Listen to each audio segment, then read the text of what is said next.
إن الحمد لله نحمده ونستعينه ونستغفره ونعوذ بالله من شرور أنفسنا وسيئات أعمالنا من يهده الله فلا مضل له ومن يضلله فلا هادي له وأشهد أن لا إله إلا الله وحده لا شريك له وأشهد أن محمدا عبده ورسوله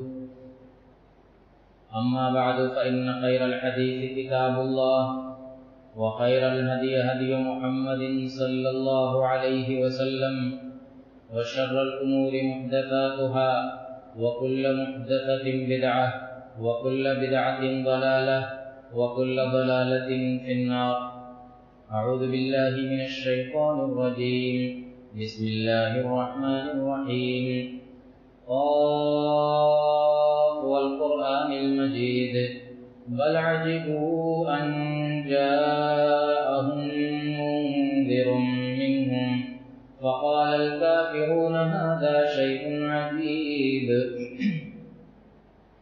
أئذا متنا وكنا ترابا ذلك رجع بعيد قد علمنا ما تنقص الأرض منهم وعندنا كتاب حفيظ بل كذبوا بالحق لما جاءهم فهم في أمر مريج أفلم ينظروا إلى السماء فوقهم كيف بنيناها وزيناها وما لها من فروج والأرض مددناها وألقينا فيها رواسي وأنبتنا فيها من كل زوج بهيج تبصرة وذكرى لكل عبد منيب ونزلنا من السماء ماء مباركا فأنبتنا به جنات وحب الحصيد والنخل باسقات لها طلع نضيد رزقا للعباد وأحيينا به بلدة ميتا كذلك الخروج كذبت قبلهم قوم نوح وأصحاب الرس وثمود وعاد وفرعون وإخوان لوط وأصحاب الأيكة وقوم تبع كل كذب الرسل فحق وعيد أفعينا بالخلق الأول بل هم في لبس من خلق جديد. حاضرین جمعہ، محرم الحرام کی آج 10ویں تاریخ ہے۔ آپ جانتے ہیں کہ یہ مہینہ اسلامی کیلنڈر کا پہلا مہینہ ہے۔ اسی مہینے سے ہجری سال کا، اسلامی سال کا آغاز ہوتا ہے۔ اس مہینے کے شروع ہوتے ہی بہت سے مسلم معاشروں میں کچھ عجیب و غریب کام شروع ہو جاتے ہیں۔ ماتم کرنا، سینہ کوبی کرنا، چھاتی پیٹنا،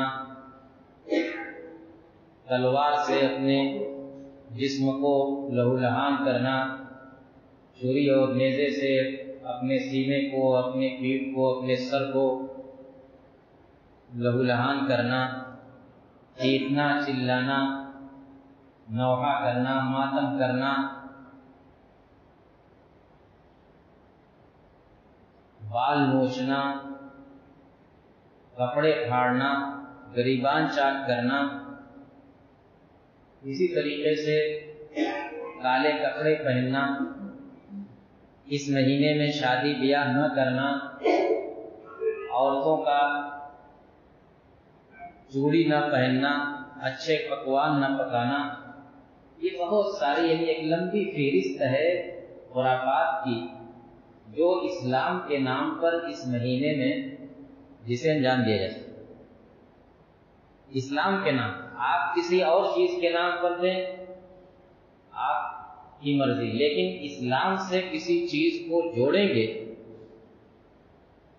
تو اس کے لیے ثبوت چاہیے۔ اسلام تو بڑا سادہ مذہب ہے، اس کے اندر یہ دھوم دھڑاکا، یہ تکلفات بالکل نہیں، اس کے اندر بڑی سادگی ہے۔ آپ تصور کیجئے جب بڑے بڑے شہروں کے اندر لمبے لمبے جلوس نکلتے ہیں اور اس میں سینہ کوبی اور ماتم کیا جاتا ہے، سینوں کو چھلنی کیا جاتا ہے، یہ منظر، وحشتناک منظر، بربریت والا منظر دیکھ کر کے لوگوں کے رونگٹے کھڑے ہو جاتے ہیں۔ پوچھتے ہیں کہ یہ کون سا دین ہے جو ان لوگوں کو ایسے وحشتناک اور ایسے بربریت والے عمل پر ابھارتا ہے؟ وہ سیدھے اس کو اسلام سے جوڑتے ہیں، ان کو نہیں پتا کہ یہ کون سا اسلام ہے اور یہ اسلام کا کون سا فرقہ ہے۔ ان کو اس لیے وہ سمجھتے ہیں کہ یہ سب کچھ اسلام سے جڑا ہوا ہے، حالانکہ اسلام ایسے تمام کاموں سے بری ہے، دور ہے، بلکہ اسلام ایسے تمام کاموں سے سختی سے منع کرتا ہے۔ کہتے ہیں کہ ہم حضرت حسین رضی اللہ تعالیٰ عنہ کی شہادت کا غم مناتے ہیں۔ حضرت حسین یعنی نبی اکرم جناب محمد الرسول اللہ صلی اللہ علیہ وسلم کے نواسے، ان کی بیٹی حضرت فاطمہ رضی اللہ تعالیٰ عنہ کے بیٹے محرم کی 10ویں تاریخ کو شہید کیے گئے تھے سن 61 ہجری کے اندر، یعنی نبی اکرم صلی اللہ علیہ وسلم کے گزرنے کے 40 سال کے بعد حضرت حسین رضی اللہ تعالیٰ عنہ کو شہید کیا گیا تھا۔ ان کا غم مناتے ہیں، 1400 سال گزر گئے اور ابھی ان کا غم مناتے ہیں۔ کسی مرنے والے کا غم منانے کی بھی ایک حد ہے اسلام کے، اور اس کا ایک طریقہ ہے، اور اس سلسلے میں کچھ ہدایات ہیں، اور اس سلسلے میں بہت ساری چیزوں سے روکا گیا ہے، بہت سارے کاموں کا حکم دیا گیا ہے۔ اگر غم منانا ہے تو اسلام کی تعلیم کی روشنی میں غم منایا جائے، خوشی منانا ہے اسلام کی تعلیم کی روشنی میں خوشی منائی جائے۔ حضرت حسین رضی اللہ تعالیٰ عنہ یقیناً آپ کا بڑا مرتبہ تھا، نواسے رسول تھے، اور وہ اور ان کے بھائی حضرت حسن، ان دونوں کو اللہ کے نبی جناب محمد الرسول اللہ صلی اللہ علیہ وسلم نے سیدہ شباب اہل جنہ کہا کہ جنتی نوجوانوں کے یہ دونوں سردار، جنتی نوجوانوں کے یہ دونوں سردار۔ گویا جنت کی خوشخبری ان کو جیتے جی مل چکی تھی۔ وہ شہید ہو کر کے کہاں پہنچے ہوں گے؟ جنت میں پہنچے ہوں گے، وہ جنت میں جنت کی نعمتوں سے لطف اندوز ہو رہے ہوں گے، اور آج ان کے نام پر چیخنا پکارنا اور مار پیٹ سب چل رہا ہے۔ وہ کس مصیبت میں ہے کہ آپ ان کا ماتم کر رہے ہیں؟ ماتم تو اس کا کیا جاتا ہے جو پریشانی میں ہو، جو تکلیف میں ہو، لیکن وہ جنت کے اندر خوشی منانے یا غم منانے کا ایک معیار ہوتا ہے اور اس کی کچھ حدود ہوتی۔ جتنے کام اس نام پر کیے جاتے ہیں، ماتم کے نام پر، ان میں ان کی صراحت سے ممانعت آئی ہے حدیثوں کے اندر، یعنی روکا گیا ہے، سختی سے روکا گیا۔ چنانچہ ایک حدیث میں، حدیث سے پہلے آپ قرآن کی آیت، بہت ساری آیت دیکھیے، وَبَشِّرِ الصَّابِرِينَ الَّذِينَ إِذَا أَصَابَتْهُمْ مُصِيبَةٌ قَالُوا إِنَّا لِلَّهِ وَإِنَّا إِلَيْهِ رَاجِعُونَ۔ اے نبی، صبر کرنے والوں کو خوشخبری سنا دیجیے، وہ لوگ، وہ صبر کرنے والے کہ جب ان کو کوئی مصیبت لاحق ہوتی ہے، کوئی تکلیف پہنچتی ہے، تو وہ کیا کرتے ہیں؟ قالوا انا للہ و انا الیہ راجعون، یعنی وہ انا للہ و انا الیہ راجعون پڑھتے ہیں۔ جب کوئی مصیبت پہنچتی ہے تو وہ ان کا معاملہ کرتے کیا ہے کہ انا للہ و انا الیہ راجعون کا بھی شروع کر دیتے ہیں، یعنی ہم اللہ ہی کے لیے ہیں اور ہمیں اللہ ہی کی طرف لوٹ کر کے جانا ہے. ہمارا ایک بھائی گزر گیا، اس کو بھی اللہ کے یہاں جانا تھا، چلا گیا، ہم کو بھی اللہ کے یہاں جانا ہے، آج نہیں کل ہم بھی جائیں گے. یہ کہہ کر کے بندہ صبر کرتا ہے. ایسے صبر کرنے والوں کو اے نبی خوشخبری سنا دیجئے. اس طرح سے قرآن کی بہت ساری آیتوں میں صبر کا بھی تلقین ہے، اور حدیثوں کے اندر تو بڑی تفصیل سے اسے بیان کیا. چنانچہ اللہ کے نبی صلی اللہ علیہ وسلم فرماتے ہیں کہ لا يحل لامرأة تؤمن بالله واليوم الآخر أن تحد على ميت فوق 3 ليال إلا على زوج. کہ کوئی، یہ بخاری اور مسلم کی روایت ہے، کہ کسی عورت کے لیے جائز نہیں کہ کسی مرنے والے کا سوگ منائے، کسی مرنے والے کا غم منائے 3 دن سے زیادہ. 3 دن سے زیادہ کسی عورت کے لیے کسی مرنے والے کا سوگ منانا، غم منانا جائز نہیں. ایسی عورت جو اللہ اور یوم آخرت پر ایمان رکھتی. عورت کو اس لیے کہا گیا ہے کہ عورتیں ہی ذرا زیادہ واویلا کرتی ہیں، یہی زیادہ چیختی چلاتی ہیں اور یہی زیادہ ماتم کرتی ہیں، ورنہ سب کے لیے منع ہے، مردوں کے لیے بھی منع ہے، عورتوں کے لیے بھی منع ہے. کسی مرنے والے پر 3 دن سے زیادہ سوگ نہیں منایا جا سکتا، سوائے اس عورت کے کہ جس کے شوہر کا انتقال ہو جائے، وہ 4 مہینہ 10 دن تک سوگ منائے، یعنی عدت میں رہے گی. باقی اور کسی کے لیے، چاہے مرد ہو یا عورت، کسی مرنے والے پر 3 دن سے زیادہ غم منانا جائز نہیں ہے. یہاں 3 دن کی بات کیا، یہاں 1400 سال ہو چکا ہے اور ابھی بھی غم منایا جا رہا ہے. ارے غم منانا ہے تو کس کا منائیں؟ شہداء کی تو ایک پوری لسٹ ہے ہمارے یہاں، ایک پوری تاریخ ہے. اسلام کی تاریخ تو شہادتوں سے بھری پڑی ہے. کتنے بڑے بڑے صحابہ کرام شہید ہوئے. نبی اکرم صلی اللہ علیہ وسلم کے چچا حضرت حمزہ رضی اللہ تعالیٰ عنہ شہید ہوئے، حضرت عمر رضی اللہ تعالیٰ عنہ شہید ہوئے، حضرت عثمان رضی اللہ تعالیٰ عنہ شہید ہوئے، حضرت علی رضی اللہ تعالیٰ عنہ شہید ہوئے.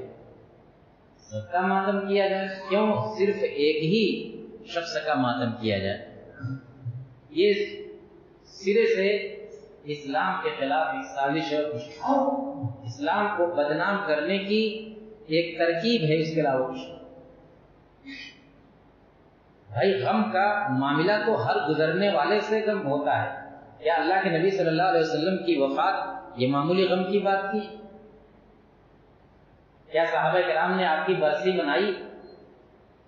ہر سال آپ کی وفات کی تاریخ آنے پر غم منایا؟ کیا اللہ کے نبی صلی اللہ علیہ وسلم نے اپنے چچا کا ماتم کیا سال ہر سال؟ نہیں کیا.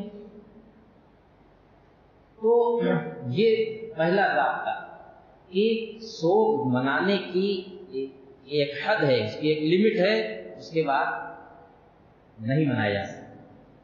نہ سالانہ، نہ 5 سالہ، نہ 7 سالہ، کبھی بھی. دوسری تعلیم کیا ہے؟ اللہ کے نبی جناب محمد رسول اللہ صلی اللہ علیہ وسلم فرماتے ہیں کہ لیس منا من لطم القدور وشق الجیوب ودعا بدعوى الجاہلیہ.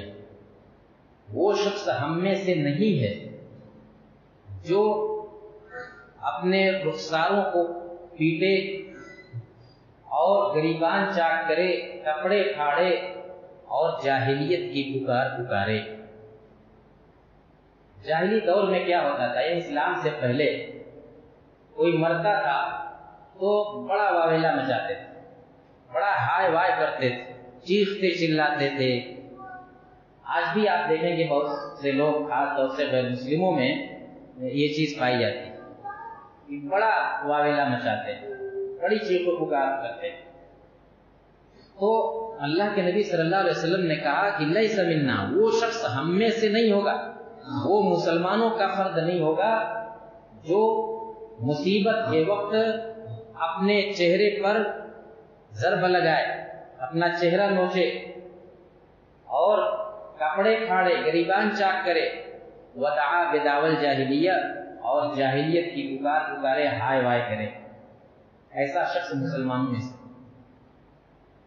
ایک دوسری حدیث اللہ کے نبی صلی اللہ علیہ وسلم فرماتے ہیں کہ انا بریء من السالقۃ والحالقۃ والشاقۃ،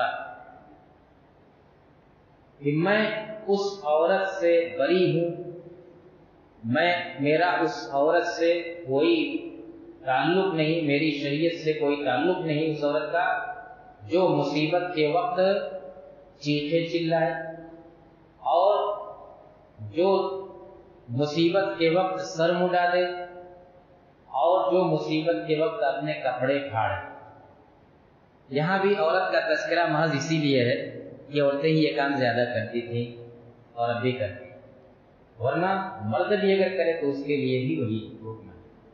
تو السالقہ والحالقہ والشاقہ، یہ تو تینوں کام بہت کرتی تھیں اس زمانے کی عورتیں، کہ وہی چیخ و پکار کرنا، نوحہ کرنا، ہائے وائے کرنا۔ اب کیا ہوگا؟ اور دوسرا کام یہ کہ سر مڈا دیتے۔ آج بھی آپ دیکھیں گے کہ کچھ لوگوں کے یہاں یہ عادت ہے کہ کوئی مرتا ہے تو گھر کے سب لوگ سر مڈا دیتے، ایسا اسلام کے اندر نہیں، اور عورتوں کو تو اور سختی سے منع کیا گیا۔ تیسری چیز والشاقہ، کپڑے پھاڑنے والی عورت، یعنی جو مصیبت کے وقت میں کسی کے مرنے کی وجہ سے اپنے کپڑے پھاڑے، اپنا گریبان چاک کرے، اپنے کپڑے پھاڑے، ایسی عورت کے بارے میں اللہ کے نبی صلی اللہ علیہ وسلم کہتے ہیں کہ میرا اس عورت سے، میری شریعت کا اس عورت سے کوئی تعلق نہیں۔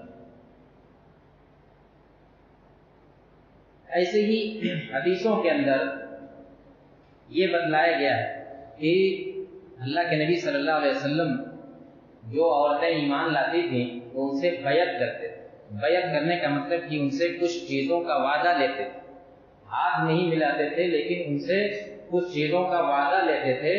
تو اسی طرح کی بیعت کرنے والی عورتوں میں سے ایک عورت روایت کرتی ہے، ایک صحابیہ روایت کرتی ہیں، کہتی ہیں کہ اللہ کے نبی صلی اللہ علیہ وسلم نے ہم سے جن چیزوں کی بیعت لی تھی، جن چیزوں کا وعدہ لیا تھا، ان چیزوں میں کیا کیا تھا کہ اللہ نخمش وجہن، کہ ہم مصیبت کے وقت چہرہ نہ نوچیں، اور مصیبت کے وقت ہم کپڑے نہ پھاڑیں، مصیبت کے وقت ہم بال نہ بکھیریں۔ یہ سارے عہد و پیمان اللہ کے نبی صلی اللہ علیہ وسلم نے ہم عورتوں سے لیے تھے ایمان لانے کے وقت۔ اور بھی اس طرح کی بڑی ساری تعلیمات ہیں میرے بھائیوں کہ جو سوگ منانے کے تعلق سے اسلام نے دی۔ اب آپ ایک طرف ان تعلیمات کو دیکھیے، دوسری طرف ان حضرات کا یہ عمل دیکھیے، تو آپ کو سیدھے سیدھے شریعت سے ٹکر لینا نظر آئے۔ یہ شریعت کچھ کر رہی ہے اور یہ کچھ کر رہے ہیں، جس کام سے شریعت نے روکا تھا وہی کام کر رہے ہیں، اور تعجب کی بات ہے کہ اسلام کے نام پر کر رہے ہیں۔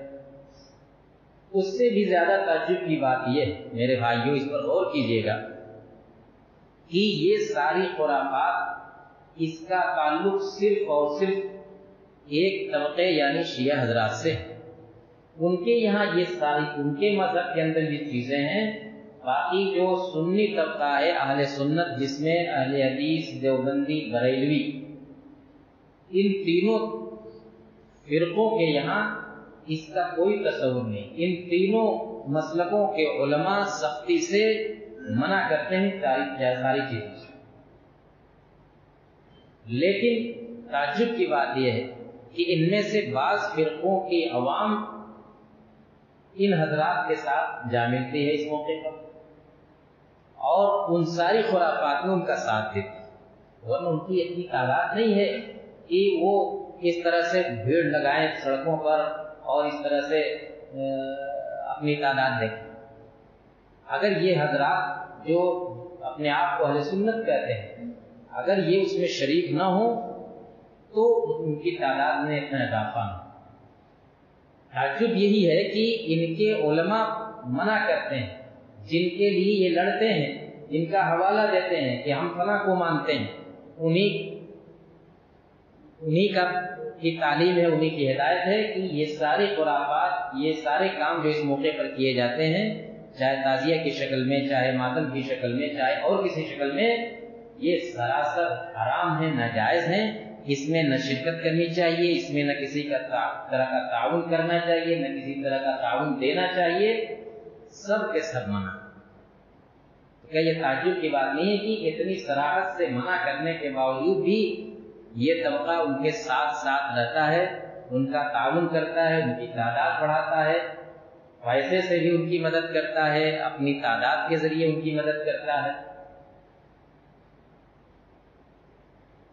اس کے علاوہ ایک اہم چیز جو اس موقع پر ہمیں یاد رکھنی چاہیے وہ یہ کہ ایک طبقہ تو یہ ہوا جو حضرت حسین رضی اللہ تعالیٰ عنہ کی شہادت کا غم مناتا ہے، ہر سال ماتم کرتا ہے۔ اس کے ٹھیک برعکس ایک اور طبقہ ہے جسے نواسب کا طبقہ کہتے ہیں، جو حضرت حسین رضی اللہ تعالیٰ عنہ یا اہل بیت کا دشمن طبقہ تھا۔ یہ لوگ ہر سال اس موقع پر خوشی مناتے ہیں، یہ لوگ ہر سال محرم کے موقع پر خوشی مناتے ہیں حضرت حسین رضی اللہ تعالیٰ عنہ کی شہادت پر۔ تو وہ بھی غلط، یہ بھی غلط، نہ غم منانے کی اجازت ہے نہ خوشی منانے کی۔ خوشی کس چیز کی بھائی؟ ایک صحابی اور ایک نواسے رسول، ایک جنت کا سردار اس دن شہید ہوا، اس کی خوشی منانے۔ اور وہ خوشی کس طرح منائی جاتی ہے؟ آپ لوگوں کو یاد ہوگا پہلے بہت سارے گھروں میں اس دن اچھے اچھے پکوان پکتے تھے، ہو سکتا ہے بھی کچھ لوگوں کے یہاں پکتے ہیں۔ 10 محرم کے دن بہت سارے گھروں میں خاص قسم کے پکوان پکتے تھے، یہ خوشی ہی کے موقع پر تو پکتا ہے۔ تو لگتا ہے کہ اسی کا اثر ہے، یعنی شیعوں کے رد عمل میں، شیعوں کے جواب میں گویا ایک فرقہ وہ کھڑا ہوا کہ نہیں، ہم اس دن خوشی منائیں۔ اور ظاہر بات ہے کہ نہ وہ صحیح ہے نہ یہ صحیح، اس دن ایسا کچھ کرنے کی قطعاً اجازت نہیں، نہ کسی دن کرنے کی اجازت۔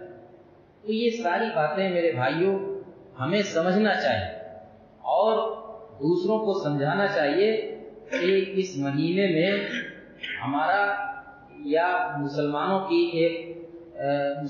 ایک طبقے کا یہ جو عمل ہے وہ سراسر شریعت کے، قرآن کے، حدیث کے، صحابہ کے عمل کے خلاف ہے۔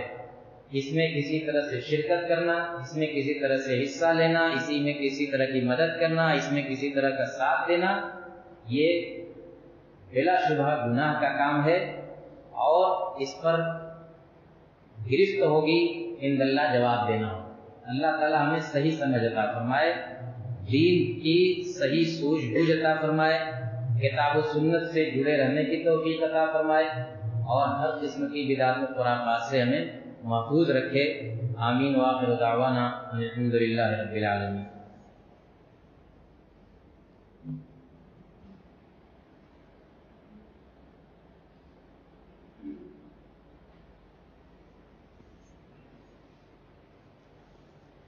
الحمد لله نحمده ونستعينه ونستغفره ونعوذ بالله من شرور أنفسنا وسيئات أعمالنا، من يهده الله فلا مضل له ومن يضلله فلا هادي له، وأشهد أن لا إله إلا الله وحده لا شريك له، وأشهد أن محمدا عبده ورسوله، أما بعد۔ اب ایک سوال یہ اٹھتا ہے کہ کیا ہماری شریعت نے ان ایام کے تعلق سے کوئی ہمیں ہدایت دی ہے یا نہیں؟ تو حدیث کی کتابوں میں اس تعلق سے یہ بیان کیا گیا ہے کہ اللہ کے نبی صلی اللہ علیہ وسلم جب مکہ چھوڑ کر کے مدینہ آئے، ہجرت کر کے مدینہ تشریف لے آئے، تو دیکھا کہ مدینے کے یہودی 10ویں محرم کو روزہ رکھتے۔ آپ نے پوچھا کہ تم لوگ اس دن کیوں روزہ رکھتے ہو؟ انہوں نے کہا کہ یہ ہمارے لیے بڑا عظیم دن ہے، بڑی اہمیت والا دن ہے، کیونکہ اسی دن اللہ تعالیٰ نے موسیٰ علیہ السلام کو اور بنی اسرائیل کو فرعون کے ظلم و ستم سے نجات دلائی۔ تو موسیٰ علیہ السلام نے شکرانے میں اس دن روزہ رکھا تھا، خوشی میں روزہ رکھا تھا تو اس لیے ہم بھی اسی خوشی میں روزہ رکھتے ہیں۔ یہ بخاری مسلم وغیرہ کی حدیثوں کے اندر اس کا تفصیل سے بیان ہے۔ تو اللہ کے نبی صلی اللہ علیہ وسلم نے کہا کہ نحن احق بموسیٰ من، ہم زیادہ حقدار ہیں موسیٰ علیہ السلام کی اس خوشی میں شریک ہونے کے تمہاری بنسبت۔ موسیٰ بھی نبی تھے، میں بھی نبی ہوں، تو اگر موسیٰ علیہ السلام کو اس دن یہ خوشی نصیب ہوئی تھی اور انہوں نے اس دن اس خوشی میں روزہ رکھا تھا تو ہم بھی روزہ رکھیں گے، ہم بھی اس خوشی میں شریک ہوں گے۔ چنانچہ آپ نے عاشورہ کے دن روزہ رکھا اور صحابہ کرام کو بھی روزہ رکھنے کا حکم دیا، اور یہ بھی فرمایا کہ اس روزے کا اجر و ثواب کیا ہے کہ 1 سال کے گناہ اس سے معاف ہوتے ہیں۔ اس روزے سے 1 سال کے گناہ، 1 دن کا روزہ یا 2 دن کا روزہ، اور اس سے 360 دن کے گناہ معاف ہوتے ہیں۔ اس کے بعد آپ نے ایک مرتبہ فرمایا کہ اس سے یہودیوں کی مشابہت لازم آتی ہے، اور یہودیوں کی یہ اہل کتاب سے مشابہت سے منع کیا گیا ہے کہ کوئی کام ایسا نہ کیا جائے جو ان سے ملتا جلتا ہو۔ تو اس لیے آپ نے کہا کہ اگر میں آئندہ سال تک زندہ رہا تو 10ویں محرم کے ساتھ ساتھ 9ویں محرم کا بھی روزہ رکھوں گا، 10ویں محرم کے ساتھ 9ویں محرم کا بھی روزہ رکھوں گا، اور اسی وقت سے 9 اور 10 محرم کا روزہ مسنون ٹھہرا۔ پہلے یہ روزہ شروع میں واجب تھا، فرض تھا، لیکن جب رمضان کا روزہ فرض ہو گیا تو اس کی فرضیت ختم ہو گئی، لیکن یہ سنت ہے، جو رکھے گا اس کو اجر و ثواب حاصل ہوگا، جو نہیں رکھے گا اس کو یہ اجر و ثواب نہیں ملے گا۔ یہی اتنا ہے، باقی یہ ہے کہ یہ مہینہ حرمت والا مہینہ ہے، اشہر حرم میں سے ہے، اور اس مہینے کی اور بھی تاریخیں ہیں۔ تو یہ موسیٰ علیہ السلام اور فرعون بنی اسرائیل کی نجات کا واقعہ آپ نے سنا ہوگا کہ کس طریقے سے بنی اسرائیل اور موسیٰ علیہ السلام اپنی قوم بنی اسرائیل کو لے کر کے راتوں رات مصر سے نکل رہے تھے اللہ کے حکم سے۔ آگے گئے تو سمندر اور پیچھے فرعون کا لشکر آ رہا تھا۔ اللہ تعالیٰ نے سمندر کے اندر خشک راستہ بنا دیا، اس خشک راستے سے موسیٰ علیہ السلام اور بنی اسرائیل گزر گئے۔ فرعون نے دیکھا کہ دریا کے بیچوں بیچ، سمندر کے بیچوں بیچ خشک راستہ بنا ہے، تو وہ بھی اپنے لشکر کو لے کر کے سمندر کے اندر گھس گیا بنی اسرائیل کا پیچھا کرنے کے لیے، ان کو پکڑنے کے لیے۔ لیکن جب وہ بیچ سمندر میں پہنچتا ہے تو اللہ کی طرف سے حکم ہوتا ہے، سمندر کا وہ پانی دو حصے میں بڑھ گیا تھا وہ مل جاتا ہے، اور فرعون اور اس کی ساری فوج اسی میں غرق ہو جاتی ہے، ختم ہو جاتی ہے۔ قرآن کی بہت ساری آیتوں میں اس کا بھی ہے۔ تو یہ معمولی بڑی اہم چیز، کم اہم چیز نہیں، تو اس کی وجہ سے اللہ موسیٰ علیہ السلام نے اس دن خوشی میں روزہ رکھا تھا، اور یہی ہم کو روزہ رکھنے کا حکم۔ تو دیکھیے کہ خوشی کیسے منائی جائے اس کو بھی بتا دیا گیا، غمی کیسے منائی جائے اس کو بھی بتا دیا گیا۔ تو ہر چیز کی تعلیم ہماری شریعت میں موجود ہے، جو کام ہم کریں گے شریعت کی تعلیم کی روشنی میں، کس موقع پر کون سی خوشی منانی ہے، کیسے منانی ہے، عید کے موقع پر کیسے خوشی منانی ہے، بقرعید کے موقع پر کیسے خوشی منانی ہے، کسی کے یہاں بچہ پیدا ہو تو اس موقع پر خوشی کا اظہار کیسے کرنا ہے، ہر چیز کا طریقہ بتلایا گیا۔